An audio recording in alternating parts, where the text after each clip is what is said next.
J'ai pris le métro de Saint-Antoine jusqu'à Place Pereire. J'ai fait 40 minutes de métro. Il y a moins de 10% des gens qui portent un masque. Ça ne marchera pas.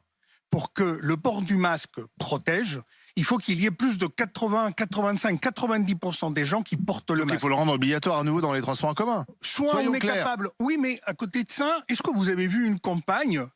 Eh oh les gars, portez le masque, protégez-vous. Où sont les valeurs positives? Dire qu'on m'avait gonflé pendant 2 ans.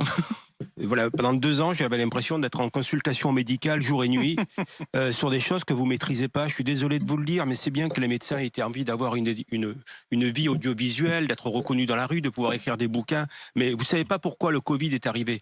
Vous savez pas pourquoi il revient et vous savez pas quand il disparaîtra. À part que vous avez un avis sur tout. Mais sur les choses essentielles, vous ne comprenez rien et vous en savez aussi peu que moi. Et à part ça, vous n'êtes pas dans la prévision, vous êtes dans la prédiction tous. Vous avez chacun des prédictions sur ce qui va se passer. Alors ça permet de passer à la télé, vous créez un climat anxiogène et ensuite vous débordez sur un avis sur tout. Alors que vous n'avez pas une délégation d'autorité publique pour vous donner votre avis sur le Covid et on ne vous a pas demandé une consultation. Et malgré ça, vous venez avec ce climat anxiogène depuis 2 ans. Vous avez massacré une jeunesse qui est dans ce climat anxiogène. Vous nous expliquez comment on doit vivre alors qu'on a compris. Nous sommes des gens responsables. Le Covid est là, on va se protéger, mais on n'a pas besoin qu'on nous répète sans arrêt qu'on nous materne. Est-ce que tu mets le masque dans les transports? Je le mets dans le métro quand je prends le métro. Et dans l'avion? Eh ben, je prends pas l'avion. Et dans le train? Non.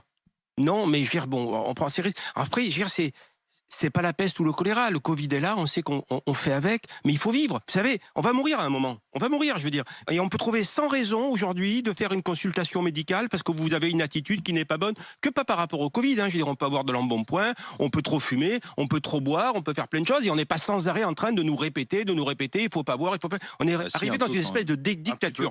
Même si vous êtes plutôt sympathique, je vous le dis, à force de nous répéter les mêmes choses, vous nous gonflez.